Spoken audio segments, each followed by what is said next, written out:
Good afternoon, everybody. Big Mike back here with you once again. Welcome back to Big Mike Talks. This review has been a few days in the making. I do apologize for that. It took a while for me to get through all these shows, but I am here to bring you my review for Impact Wrestling Rebellion, New Japan Pro Wrestling Capital Collision, and AAA TripleMania Leg 1 from Monterrey, Mexico. So, get yourself a snack, maybe something to drink, and let's do this. Starting off, of course, with Impact Wrestling Rebellion. And honestly, this show was absolutely great. Despite the two injuries that happened in the main events, we'll get to that. Overall, this was a very fun, entertaining show, and isn't that what wrestling is all about? And we kick off with return of a big stipulation for Impact Wrestling, Ultimate X, for the tag team titles. Now, I hear you ask, what the heck is Ultimate X? Ultimate X is pretty much a ladder match without a ladder. Pretty much, the titles are hung above the ring in cables in the sign of an X, and the combatants need to go up and get them.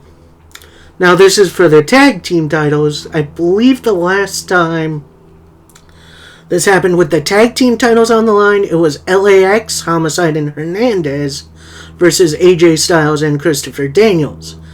They may have done it one other time, but that's the biggest one I remember, because I think it was one of the best ones. This time, we got some different combatants in it. Well, technically different. Chris Sabin and Alex Shelley definitely have their history in Ultimate X, both as singles competitors and as a tag team.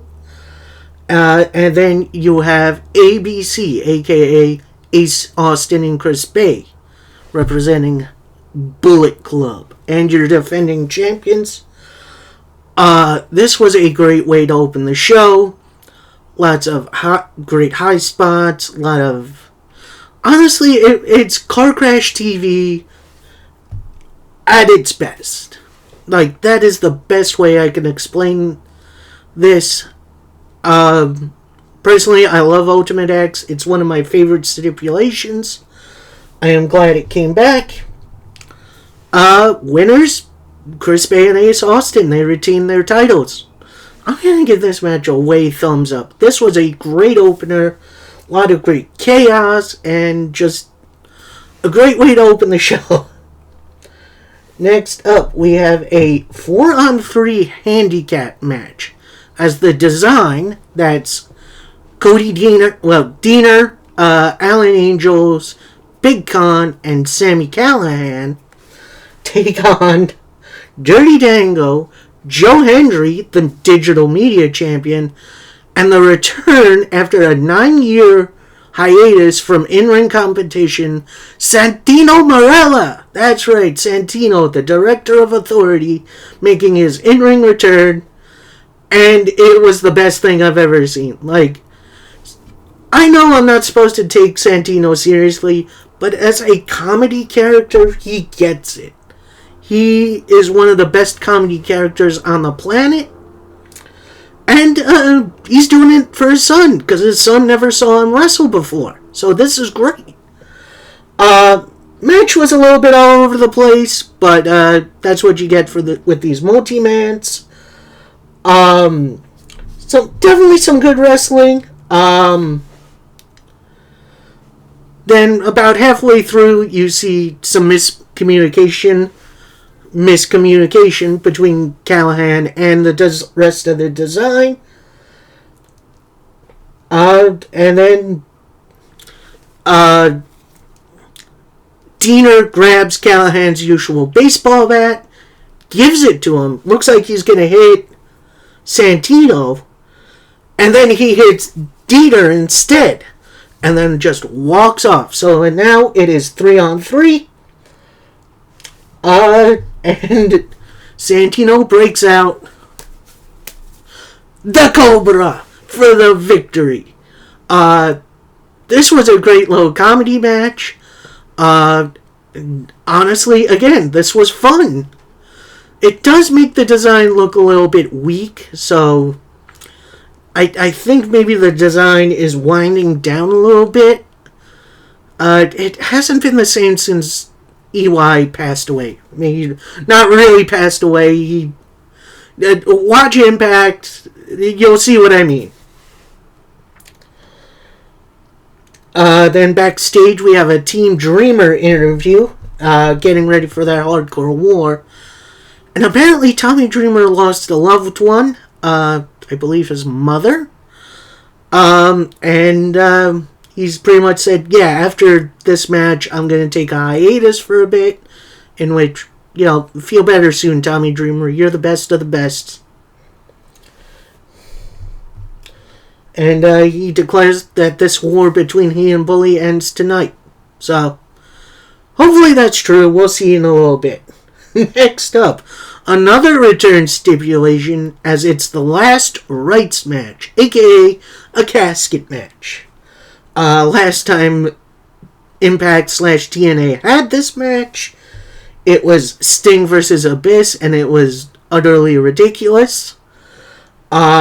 This time, the competitors are Eddie Edwards and PCO, the hometown boy.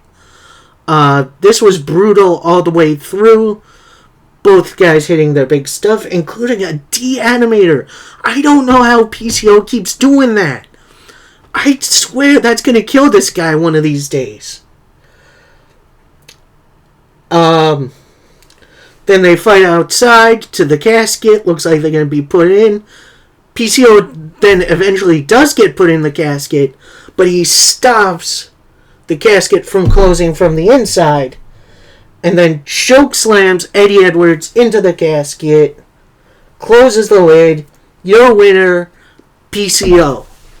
And honestly, that was a little nutty, and Jesus. And yeah, it was as brutal as it needed to be, and hopefully we can go to a next step for both these guys, because I think they need some new opponents. No offense, I liked this story, but I think these two could use some new dance partners. Just saying. Next up, in a triple threat elimination match for the X Division title, we have Trey Miguel defending against Jonathan Gresham and Speedball Mike Bailey. And honestly, this went from 0 to 100 real quick with these three. They worked really, really well together.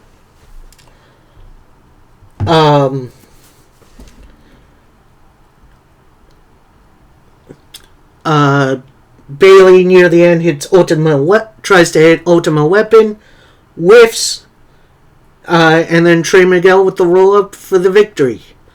I'm going to give this match another thumbs up. This was a lot of fun. Maybe a little bit shorter than I wanted it to be, but concerning what we got coming, it is going to be interesting. Next up, this one was a doozy to try to get through, but I did. It's hardcore. It's team warfare. You have Team Dreamer versus Team Bully. Now, basically, this is kind of Royal Rumble-ish, I guess. You have 2 teams of 5, I believe it was. Both teams start with 1 competitor each, and at timed intervals, the other members of the team come in. Starting us off is from Team Bully is Moose. From Team Dreamer, it's Frankie Kazarian. And then in intervals, we have Brian Myers, Masha Slamovich, Killer Kelly. It was definitely a little hard to keep track of, but overall, it was a fun, chaotic mess.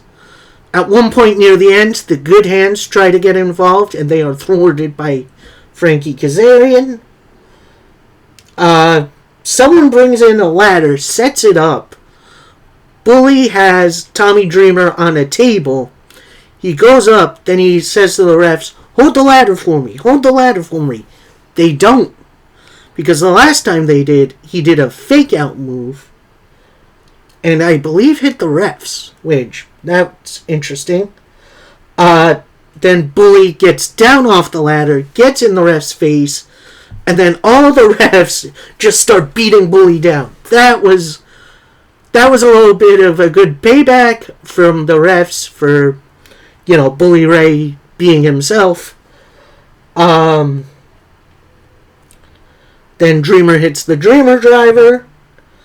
He then goes up the ladder and hits a big old elbow drop through the table for the win for Team War for Team Dreamer. That match was pretty much chaotic and just a whole heck of a lot of fun.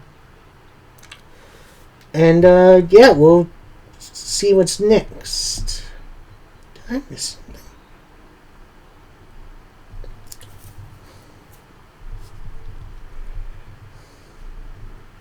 Oh no, that's the main event. Okay. Next up, for the vacant Impact Wrestling World Heavyweight Championship, as Steve Macklin takes on Kushida. Now, the previous champion, Josh Alexander, actually suffered an injury and went in for surgery. So, I don't know how far along in recovery he is. I think he just had it not long ago. So, here's hoping for a speedy recovery. And, before the match could even start, out comes Nick Aldis on commentary, and he reveals, he's signed back with Impact Wrestling, which, that's a big get for Impact. He has been a free agent for a couple of months now, since leaving the NWA, and, now he's back in Impact. That's a pretty big get for Impact, considering, I think it was rumored, he was... At least WWE was interested in him, so I think that's a good get for Impact. This match, though, this match was really, really good. You had Kushida consistently trying to put on the hoverboard lock with Steve Macklin with perfect counters every single time. Lots of good high flying from Macklin, too, actually. He really brought it this time. Near the end, Macklin tries for a KIA, instead gets locked into the hoverboard lock. But then Macklin with the Death Valley driver into the turnbuckle. And then hits a super KIA, which is a from the top rope, which that was crazy. For the 1, 2, 3, your winner, new Impact World Champion, Steve Macklin. And honestly, this guy deserves it. He has been killing it on Impact, and I'm glad he's champion. I'm a little sad it wasn't against Josh Alexander, but Impact has that in the back pocket. So, post-match, Steve Macklin calls out Scott D'Amore, because he said on the Impact a couple weeks before this show that if Macklin won, he would, put the title on Macklin's waist. Which, Scott D'Amore comes out, he's handed the title, it looks like he's going to do it, but then he just throws it in Macklin's face. Looks like he's going to leave the ring, and then Macklin belts him with the belt. And honestly, this is going to be an interesting little feud. And then Aldis, who's been sitting on commentary, then gets in the ring and goes face to face with Macklin. Aldis versus Macklin? Yes, please. That's going to be an awesome match. And Fine Alamo in our main event for the Knockouts title. You have Deonna Purrazzo taking on Jordynne Grace. Now, this title was also vacated by then champion Mickie James. she suffered I want to say it was a leg injury. She then had to vacate the title, and it's put up in this match. And honestly, these two ladies absolutely killed it in this match. A lot of good back and forth, a lot of good counters to big moves. And near the end of the match, Purrazzo gets in the Venus de Milo for the submission victory. And honestly, this was a great way to end the show. The new era of the Virtuosa. I'm going to give this entire show a big thumbs up. This was a lot of fun to kick off a big old weekend of wrestling. Well, it didn't kick off the weekend. It was on Sunday, which that's a little nutty. But I did watch this show first, so I'm going to review it first. So that leads into New Japan Pro Wrestling Capital Collision, which, honestly, this was another fun show. And we kick off with the Cluster F of all Cluster Fs, a 10-man tag team match playa. We have Kushida teaming with Kevin Knight, Gabriel Kidd, who I believe is making his New Japan return, Speedball Mike Bailey, and CMLL star Volador Jr. So a little bit of a interpromotional crossover matchup. And they take on Chuck Taylor from AEW, one half of the Best Friends, Rocky Romero, who beat Volador Jr. for his CMLL, I want to say it's the middleweight title. I'm sorry, I don't watch much CMLL. I hope that changes soon. Leo Rush, who has been kind of all over the place lately. It's been great. Clark Connors, a recent graduate from the LA Dojo. And the DKC, who is Connors' kind of buddy. This was pretty much the biggest Cluster F match I could ever think of. But I do feel like everyone got enough time to get their stuff in. And honestly, this was what it was. And we get a Doomsday Dropkick from Kushida and Kevin Knight to get their team the victory. Now, post-match, you have Clark Connors and DKC. They're going up the losers ramp. It looks like they're done. Then Clark Connors hits DKC, gets him back in the ring, and just starts wailing on him. So it looks like Clark Connors is turning heel, and that'll continue in our next match as we have AR Fox taking on David Finlay. Honestly, this was a really solid match. AR Fox showing out in his New Japan debut. And, David Finlay doing his good stuff for himself.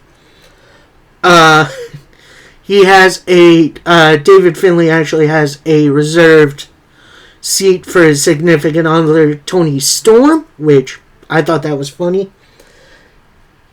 He then rolls out of the ring, gets the chair. It looks like he's going to use it, but the ref stops him.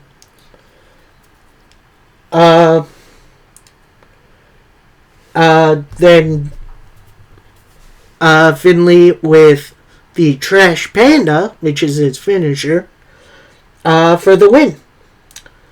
And then Finlay pretty much says, for a while now I've been teasing a new member for Bullet Club. Clark Connors, get out here. And that's it. Clark Connors is in Bullet Club, which that's going to be an interesting little matchup. We'll see what David Finlay's Bullet Club looks like in the near future. Next up, a very, very good match. If you like mat wrestling, which of course I do, it is for the New Japan Pro Wrestling television title as Zack Sabre Jr. defends against Filthy Tom Lawler. It has been way too long since I've seen a Tom Lawler match, And honestly, these two worked really, really great together. A lot of good near falls, a lot of good dueling submissions. End of the day, we have a pile driver into a big boot, and then a roll up for the win for Zack Sabre Jr. This match was exactly what it needed to be. I had a lot of fun with it, and I'm going to suggest you go out of your way and try to give it a watch, because these two worked really good together.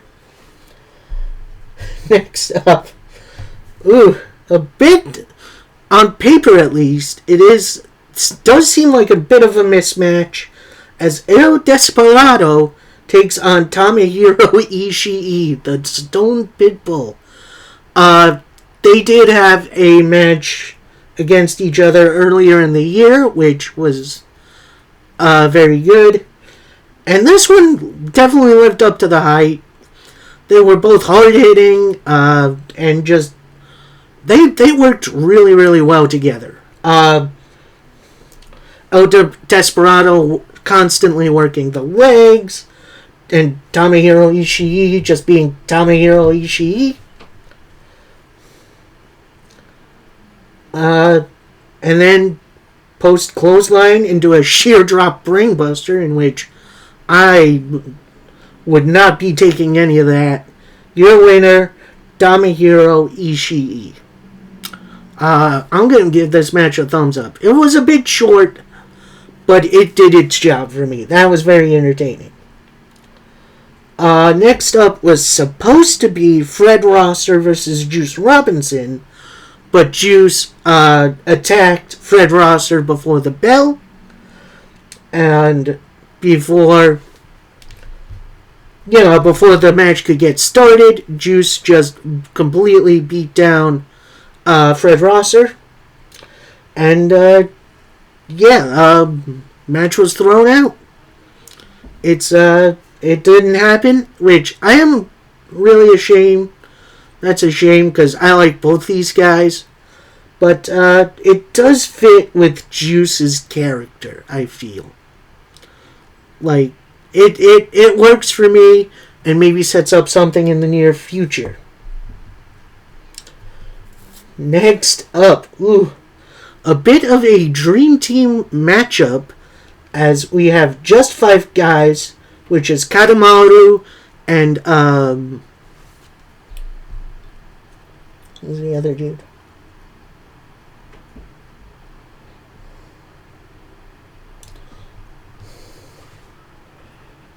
And Sanada taking on Hiroshi Tanahashi and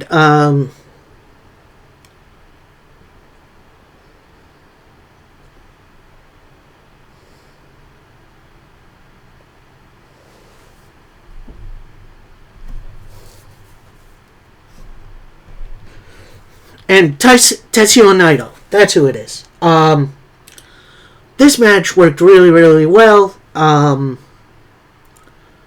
It definitely set up some things for the future, as Tanahashi and Kadamaru are going to face each other for the IWGP Junior Heavyweight title in the near future. Same thing with Sanada and Naito for the world title. Yes, Sanada is the world champion. Who would have thought? This match went really quick right away. Naito then tried to slow it down, but you can't slow down Naito for long.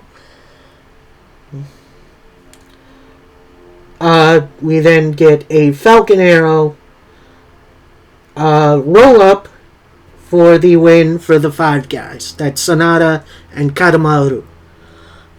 This match felt a little bit rushed to me, but I still had a lot of fun with it. Next up, for the Strong Openweight Championship, you have champion Kenta taking on Impact Wrestling's Eddie Edwards. That's right, Eddie Edwards double booked, and honestly, this match was, I think, one of the best on the weekend. It was a lot of fun, a lot of good mat-based stuff, and just good work between the two guys. It was really good. Near the end, we got a ref bump, which, I thought that would bring out the rest of Bullet Club. It did not. And then after Kenta wakes up the ref, he hits a GTS for the win. And still your openweight champion, Kenta. Post-match on the video board, we get Hikuleo, and he calls out Kenta for an upcoming match, and he wants it to be for the world title. And Kenta responds, yeah, sure, I'm in. That match should be really, really good. I am very much looking forward to it. And then we get to our main event of Capital Collision, and it's a triple threat tag team match playa for the strong openweight tag team champions. And we have the teams, the Motor City Machine Guns, Shelly and Sabin, the current champions. Aussie Open, Kyle Fletcher and Mark Davis, the current IWGP tag team champions. And the Dream Team, Okada and Hiroshi Tanahashi. Holy Nikes, that is a dream team. And honestly, these guys worked really, really well together. A lot of good tag team action, including with Tanahashi and Okada. They worked really, really well together. But overall, in the end, after a Coriolis, your new strong openweight champions, Aussie Open. And honestly, that makes them double champs. Which, honestly, that's a little surprising to me, but honestly, Aussie Open deserve it. They're easily one of the best tag teams in the world right now, and I want to see more of them. And finally, we get a little Lucha Libre action to finish up this big old weekend of pro wrestling. So, first things first, we got a 10-man cage match to kick off the show, where the final two face each other later on in the night, mask versus mask. And honestly, I love mask versus mask matches. It makes the match feel important, and, it has stakes. Before the match can get started, we have Laredo Kid jumping Antifaz. That takes him out of the bout. Other competitors, you have Argeas. I do hope I'm not butchering that name. Viano 3 Jr., L.A. Park Negra, Mystices Jr., Abismo Negro, Octagon Jr., Aerostar, and Taurus. This match was as chaotic as it sounds. The only way to win is to go over to the top of the cage and escape, which, plenty of people do. And it leads to Argeas and Mystices Jr., who are two big rivals, the last two standing, and will face each other later tonight. So, that was a fun bout.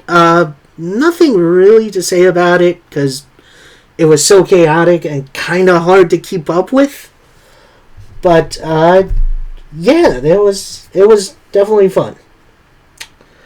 Next up, we have a chess man coming out, and he is seconded by La Hedra, who is of Los Vipers, and he has a mystery opponent coming. He then calls him out. It's Vampiro, and he's seconded by Mr. Iguana. Odd couple team? Definitely. But overall, this was very entertaining. They brought all the weapons out. And, overall, it was fun for what it was. just a big hardcore mess. And yeah, your winner, Vampiro. Next up, we got a 10-man tag team match playa, with the winner getting a trophy. It's kind of Survivor Series-esque, so it should be fun. On one side, we have Negro Casas, who is a bit of a living legend. Dave the Clown, who is Psycho Circus member. Nino Hamburguesa, who is definitely a joke character. Ares, current Blue Demon Jr. champion, which, surprised he's not defending it. And Latigo. And their opponents, Tolasco, I'm not sure how I pronounce that. Elazoro, Flammer, Baby Extreme, and El Hijo del LA Park, aka the son of LA Park. Yeah, this match was all kinds of craziness. And in Lucha Libre, you don't have to tag to get a partner in. You just have to roll under the bottom rope. Eliminations left, right, and center.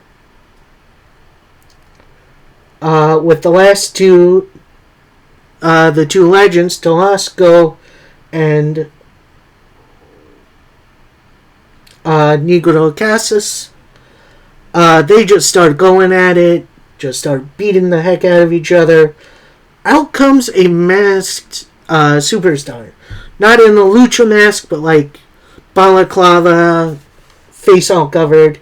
And he hits Casas with a bat. And then the winner via roll-up is Toasco. And then it is later revealed to be Psychosis, making his AAA return. Overall was a cluster you-know-what match. It was fine for what it was. Now next up, we have a tag team match playa, and it's actually part of a tournament. Now, in my predictions, I thought this and another match later on would be for future tag team champions. I am wrong. It is kind of a reverse tournament. So the winners are safe, the losers move on, and then the last team to lose goes into a one-on-one match where it's hair versus mask, or mask versus mask, or hair versus hair. So it's interesting. Participants, we have Pentagon Jr. and Alberto El Patron, boo, taking on Psycho Clown and Sam Adonis. At points, Psycho Clown looks to tag out. Sam Adonis is clearly not that interested. Penta and El Patron look like they're working really, really well together. Looks like Adonis is trying to escape up the ramp. Penta and El Patron stop him, get him back in the ring. And then win via the armbar submission, Alberto El Patron and Pentagon Jr. So their hair and mask are safe. Then we get Sam Adonis and Psycho Clown moving on in the tournament. So this should be interesting. Also, Sam Adonis did sabotage Psycho Clown a little bit. They are rivals, and so they're trying to screw each other over, which is an interesting strategy. I do kind of like that. Next up, we got the Mask versus Mask match as Argius takes on Mystices Jr. and they put in their drive right quick, and it was honestly Lucha Libre at its finest.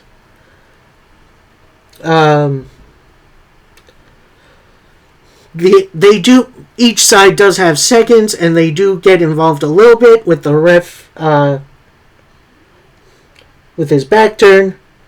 Mystices then hits a beautiful shooting star press to get the win, and Argus must unmask. Now, usually there's a whole ceremony with this. You unmask with dignity and reveal your real name, etc. Because the mask associated with the superstar is important. It's a part of their identity. Like, they're pretty much real-life superheroes, these guys.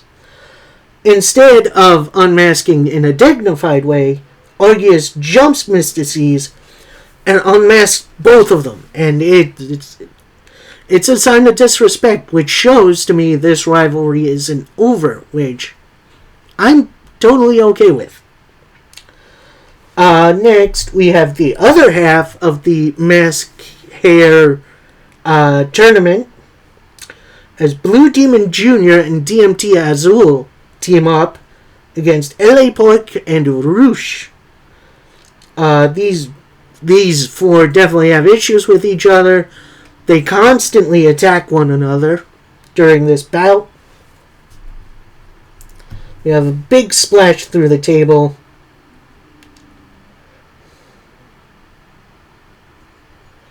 And then Roosh with the bullhorns for the win.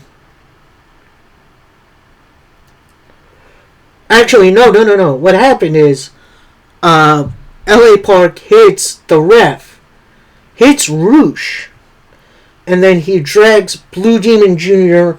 onto Roosh for the win for Blue Demon Jr. and DMT Azul. So that saves them from elimination, but that he puts Roosh and LA Park on to the next round. So in the future we get Seiko Clown and Sam Adonis versus LA Park and Roosh, which can they coexist, etc., etc. Should be an interesting tournament going forward, and we'll see how it goes.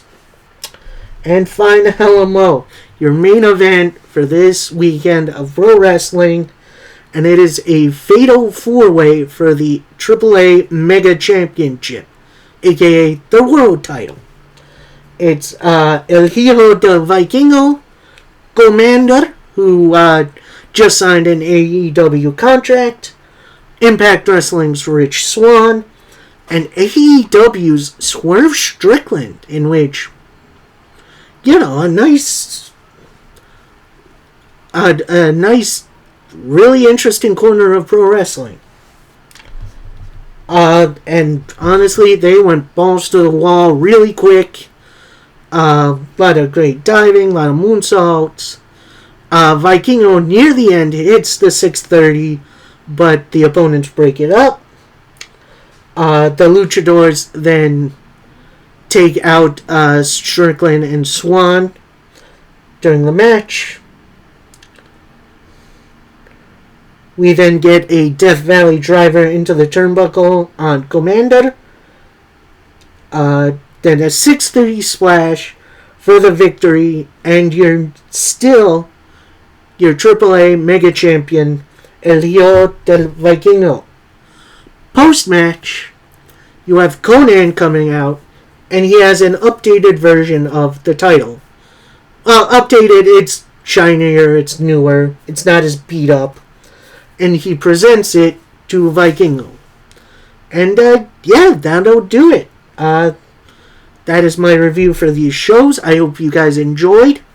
Please like, comment, subscribe, and let me know what you thought of any of these shows.